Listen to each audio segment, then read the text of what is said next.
God. Ask God.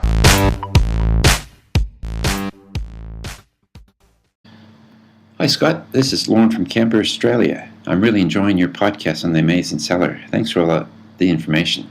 I would like to ask you comments on an unfortunate negative topic, which is one that surfaces from time to time. That is, what to do when your product listing is hijacked by another seller. As we all should have private labeled our products, we in theory should own the buy box. This is until some other person comes in and starts selling under your listing, of course. What steps do you suggest in taking in the case of having your listing hijacked? Of course, Seller Central wants me to buy my own product to verify that it is indeed the other seller's product. But I live in Australia, so this is unpractical. I have sent the Seller Central all the relevant information to prove that I own the private label product, UPC codes and business registration, etc. But Seller Central seems to take the stance that others have the right to sell in their own private label space. This is an important issue, as there are unscrupulous sellers out there willing to take advantage of our success. Any advice would be most appreciated.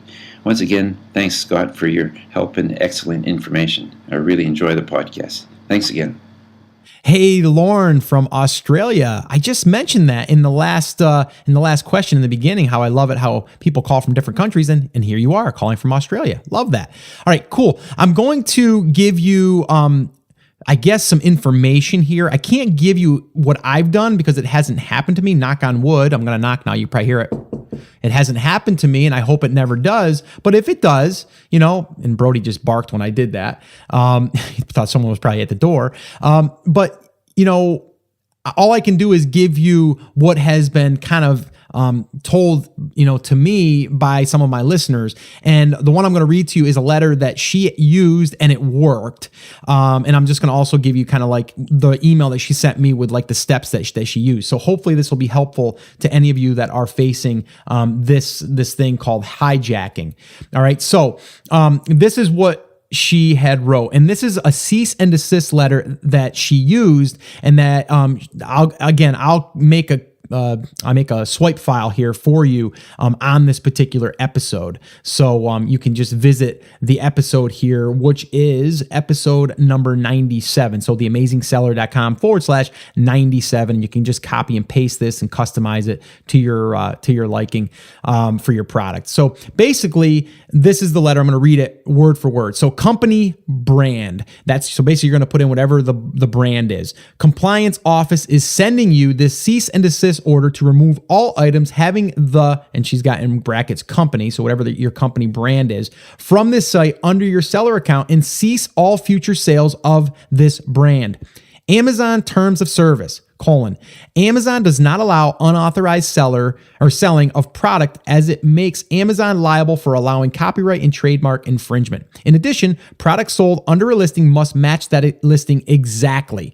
Amazon terms of service, when listing items for sale using an existing product detail page, the product being offered must be listed on a product detail page that accurately describes the product in all respects, including with respect to the following attributes: manufacturer, edition, binding, version, format, or player compatibility. Sellers may not match their item to a detail page with a different ISBN, UPC, EAN, or other external identifier. Amazon's typical response to such cases is, "We are writing to let you know that we have removed your selling privileges, canceled your listings, and placed a temporary hold on any funds in your seller account. Rather than receive this notification from Amazon, please remove any products from company brand listings you are currently listing against on Amazon. At this time, company/brand expects and appreciates your compliance with this order. We will check to make sure each item is no longer available from your Amazon seller account. If you have any questions, or after removing all listings, you may contact company/brand corporate offices by responding to this message. Best regards, name, brand compliance, and then company/brand." There is the letter verbatim that she used, and it worked. And you can hear how that all sounds, right? You're kind of like saying, listen, before I make this, this information available to Amazon. I'm trying to let you, kind of take care of this before we go down that road. So you probably want to get rid of your listing, and because I'm going to take it to the next level. Now, so that's what she did. And then she wrote back, because I said to her, thanks so much for sharing. And I said, I'll post this for sure, and I'll let people know about it, which I'm doing right now. And her name actually is Kathy, by the way. So Kathy, thank you.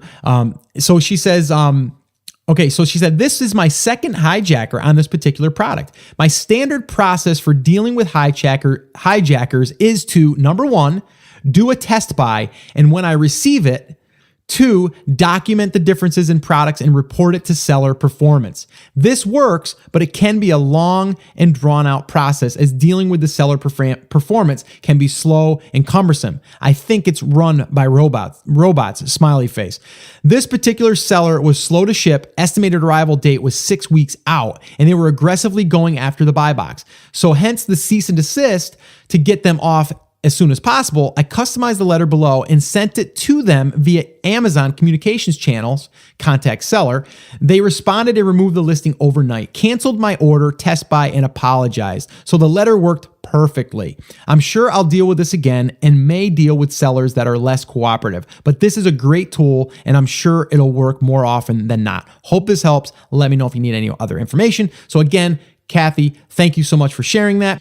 Because there's a lot of people out there that this is happening to. So if we can figure out a way to make it easier, hey, why not do that, right? So this letter will, again, be available to you on this particular podcast episode show notes. You can head over to theamazingseller.com/97. If you guys want to submit a question, head over to theamazingseller.com/ask, and you can do that. I want to also, again, remind you guys, if you're brand new and this is your first time to the show, I want to welcome you. I love hanging out with you guys. This is just awesome to be able to virtually connect like this. And that's why I love the Ask Scott sessions. But if you are brand new and you're just getting your feet wet and you don't understand the entire process, the entire business model, I would recommend attending one of my live free workshops. This is where I break it down for you in 5 phases: how to pick a market and a product, how to source it, how to do a pre-launch, how to do a launch, how to promote the product, and everything in between. We go over that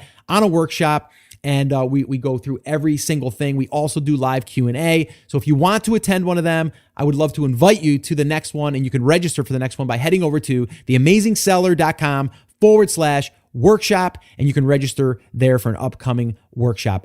Well, hey there. Thank you so much for listening to that episode of Ask Scott. Now, that was just a highlight from one of our full episodes where I generally answer 3 to 4 questions on a podcast. If you want to go back and listen to all of the past archives of not just the Ask Scott session, but all of the full episodes where I do interviews with top Amazon sellers, people starting from scratch and building a business, if you want to listen to any of those episodes, head over to theamazingseller.com and you can find all of that over there. You can also find details there on how you can ask your own question and get it aired on an upcoming Ask Scott session and possibly see it here on YouTube or just on the podcast. All right, so definitely head over to theamazingseller.com. There's tons of resources over there for you to be able to build your e-commerce and Amazon business. So definitely go check that out. Now, I just wanted to remind you one thing before I let you go. There's a lot of information out there and some of it is really, really good. What I want you to remember is you have to not just consume the information, you have to actually apply that information. So take this information that you learned here today and apply it to your business. And this way here, you can get results. As my shirt says, I wear it almost daily. Take action. We'll see you guys.